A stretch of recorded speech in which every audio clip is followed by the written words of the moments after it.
ग्रामीण मीडिया में आपका स्वागत है। आज हम खड़े हैं ड्रीमलैंड सिटी। यह जो सिटी देख रहे हैं इसका नाम है ड्रीमलैंड सिटी। यहाँ बहुत सारे आवास बने हैं और यह प्रगति रथ है काम में। पर आपको ये भी एक जानकारी होना चाहिए कि इसमें मध्य प्रदेश शासन द्वारा यहाँ पे प्रतिबंध लगाया गया है।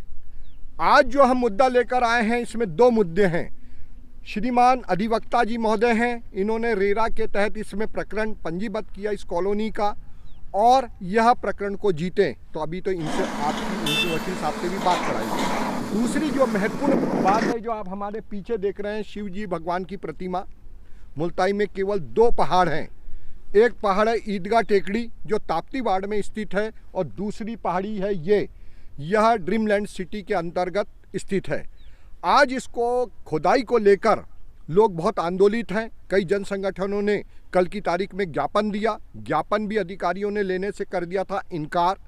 और आज जिस विषय पर हम बात करने आए हैं, विषय है रेरा में अनुमति न होने के बाद में भी अगर यहाँ डेवलपमेंट हो रहा है। हम डेवलपमेंट और विकास को रोकने नहीं आए हैं। हम चाहते हैं कि विकास हो, पर गैर संवैधानिक तरीके से ना हो। खनिज विभाग के अधिकारियों का कहना है कि उनने अनुमति दी है। तहसीलदार मुल्ताई का भी ये कहना है कि उनके पास अनुमति है, और अगर खनिज विभाग ने इस प्रकार से अनुमति दी है, A to Z खुदाई कर दी गई है। यहाँ पे मुल्ताई के बड़ी संख्या में लोग इस प्रतिमा के ऊपर शिवरात्रि पे भी आते हैं, आम दिनों में भी आते हैं। सुरक्षा के कोई प्रबंध नहीं किए गए हैं। विपरीत परिस्थितियों में कभी कुछ हालत हुई तो यहाँ पे बड़ी दुर्घटना हो सकती है। विशाल काया शंकर भगवान की प्रतिमा है और वह प्रतिमा भी को भी खतरा है। तो हम ये चाहते हैं कि सुरक्षा के प्रबंध हो। अब हम सीधे सीधे आपकी बात कराते हैं अधिवक्ता महोदय से। इसको बंद करके चालू। ये पूछना है कि ये जो अभी वर्तमान स्थिति इस कॉलोनी की, जो सड़कें हमने देखी पूरी खुदी पड़ी हैं जी, मूलभूत सुविधाएं कुछ नहीं है जी। और ये जो एक हम लोगों को जो जानकारी दी, दूसरे पक्ष से भी हमने बात की, जो खुदाई का काम कर रहे हैं, उनका ये कहना है कि हमने खनिज विभाग से बाकायदा अनुमति प्राप्त की है। तो क्या ये मुरुम जो खोदी गई है यहाँ कॉलोनी डेवलपमेंट में है कि कहीं और जा रही है? नहीं, कॉलोनी के बाहर जा रही है। हाँ, बताइए। ये कॉलोनी में जो खुदाई की जा रही है और जो अनुमति की बात की जा रही है, एक्चुअल में अनुमति जब किसी जगह की दी जाती है तो खनिज विभाग की टीम वहाँ आती है, उसका नापजोक करती है। नापजोक करने के बाद में उसका पर्पस तय किया जाता है कि इसकी खुदाई क्यों ज़रूरी है। इस खुदाई की यहाँ कोई ऐसी टीम नहीं आई है। अनुमति किसने दी है, कहाँ से दी है, अभी किसी को मालूम नहीं है। क्योंकि ये पहाड़ी पे शिव जी की मूर्ति स्थापित है, यहाँ पर धार्मिक श्रद्धा भी जुड़ी हुई है। पर्यावरण की दृष्टि से यहाँ वृक्षारोपण होना था। ये खुदाई करके ये लोग तो सिर्फ माल बेच रहे हैं, यानी सीधा सीधा माल को बिक्री कर रहे हैं। सीधा सीधा माल को बिक्री कर रहे हैं। यहाँ पता चल रहा है कि 2500 में एक डंपर जा रहा है, तो ये तो सिर्फ मुरम खुदाई कर रहे और बेच रहे हैं। इसकी यदि अनुमति की ज़रूरत थी तो इसकी व्यवस्था होनी चाहिए थी कि यहाँ पर टीम आती और उसका पर्पस तय किया जाता है कि भाई इसको खुदाई करना क्यों जरूरी है। ये तो सीधा सीधा पर्यावरण को नुकसान पहुंचाया जा रहा है और व्यवसाय किया जा रहा है। और सर एक और चीज़ है कि क्योंकि प्रतिमा ऊपर है, हम उसके नीचे खड़े हैं, तो दुर्घटनाओं के बारे में दुर्घटना होने के बारे के साथ साथ ये बात है कि आप ये जो देख रहे हैं ये सीधी खड़ी पहाड़ी खोदी गई है। खुदाई का एक नियम होता है कि उसको स्लोप में खोदा जाता है। कल लैंडस्लाइड होने के चांसेस रहेंगे। यदि किसी का मकान बन गया और पहाड़ी खस गई तो उस मकान वाले को जनधन की क्षति हो सकती है। इसका कॉलोनाइजर, अच्छा दूसरी बात तो ये है कि कॉलोनाइजर तो यहाँ है ही नहीं। कॉलोनाइजर लोग हैं जो यहाँ ये लोग, हम तो अब इनको व्यक्तिगत रूप से जानते हैं, ये लोग बैतूल के लोग हैं। कॉलोनाइजर से इनका कोई कनेक्शन नहीं है। कॉलोनाइजर कभी यहाँ आया नहीं है। कॉलोनाइजर ने बताया नहीं कि भाई ये टीम को काम कर रही है या कौन सी टीम काम कर रही है। तो ये लोग खुदाई करने वाले कौन लोग हैं अभी तक क्लियर नहीं हुआ है। अनुमति का भी फिर अनुमति की तो कोई बात ही नहीं है। अनुमति तो सिर्फ मौखिक रूप से बताया जा रहा है कि अनुमति है। कहाँ की है? तो अनुमति होती तो अनुमति के नियम होते हैं, वो टीम आती है यहाँ पे, खनिज विभाग की टीम आती है, इसका सर्वे करती, नापतोल करती और कितनी खुदाई करनी है, कितने क्यूबिक मीटर माल खोदा जाना है, इसका डिस्मेंटल कहाँ किया जाएगा, ये सारा उसके साथ में ऐड रहता है। यहाँ अभी तक के कोई भी खनिज विभाग की टीम यहाँ नहीं आई, इसका नापजोक हुआ नहीं है। कैसे अनुमति मिली ये संदेह का विषय है। तो सर हम आपका नाम भी जानना चाहेंगे, परिचय भी जानना चाहेंगे। मैं भी इसी कॉलोनी का एक निवासी हूँ। मैंने भी यहाँ एक भूखंड खरीद के मकान बनाया है। इन सारी समस्याओं से मैं भी, मेरा नाम हरिराम नागले है। मैंने यहाँ मकान बनाया है और ये सारी समस्याओं से मैं भी पीड़ित हूँ। यहाँ बिजली, पानी, सड़क, मूलभूत सुविधा तो यहाँ है ही नहीं। इसके खिलाफ हम कॉलोनाइजर से बार बार निवेदन कर रहे हैं, लेकिन कॉलोनाइजर रहता है महाराष्ट्र में, कभी आता नहीं है। यहाँ उसके मुनीम मुख्तार बैठे हुए हैं, वो कभी बात सुनते नहीं है। सुनने का क्या, वो तो सीधे मुँह बात ही नहीं तो करते अभी हैं। यहाँ पे कितने दिन लगातार खुदाई हुई है? खुदाई यहाँ 15 दिन से चल रही है भाई साहब। 15 दिन से खुदाई चल रही है। मशीनें लगी हुई, बड़ी मशीनें लगी हुई है, डंपर लगते हैं और दादागिरी के साथ में खुदाई होती है। तो ये पूरा 15 दिन से खुदाई का कार्यक्रम चालू है। आपने इस स्तर पे मुल्ताई में किसी अधिकारी को कोई शिकायत वगैरह? बिल्कुल, मैंने तो अनुभागीय मैडम को शिकायत की है, तहसीलदार को भी बताया था। तो तहसीलदार साहब का कहना है कि भाई वो खुदाई उनके इसमें है और वो कॉलोनी के विकास करने के लिए खुदाई कर रहे हैं। तो मुझे समझ में नहीं आ रहा कि मुहर्रम बेच के कॉलोनी का विकास कैसे होगा।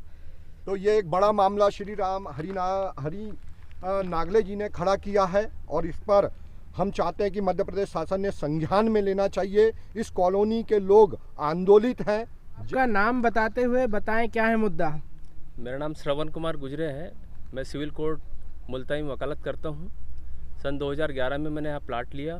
प्लाट लेने के बाद में मैंने यहाँ पर सन 16 में रजिस्ट्री करवाने के बाद में मकान बनाया। पहला मकान मेरा यहाँ बना हुआ है। मैंने मालिक से कई बार निवेदन किया कि भाई बिजली की व्यवस्था आप कब कर दे रहे हैं। उन्होंने मुझे टालते रहे, आज होगी, कल होगी, इस महीने में होगी, उस महीने में होगी। धीरे धीरे कम से कम 12-13 साल हो गए, लेकिन इन्होंने ना बिजली की व्यवस्था करी, ना रोड की अच्छी व्यवस्था करी, ना नाली की व्यवस्था करी है। कुछ भी व्यवस्था नहीं है यहाँ पर। उसके बाद में जब मैं परेशान हो गया तो मैंने इसके खिलाफ़ में रेरा में आवेदन दिया। रेरा ने मालिक को भी बुलाया, लेकिन वहाँ पर मालिक उपस्थित नहीं हुआ और मालिक के खिलाफ़ में रेरा ने एक्स पार्टी ऑर्डर किया जो मेरे पक्ष में आया है। और उसके बाद में रेरा ने आदेशित किया है कि कलेक्टर इस कार्य को, बचे हुए कार्य को नगर पालिका के माध्यम से पूरा करवाए और बंधक प्लाट जो बचे हुए हैं वो बेच करके इस कार्य को पूरा करे।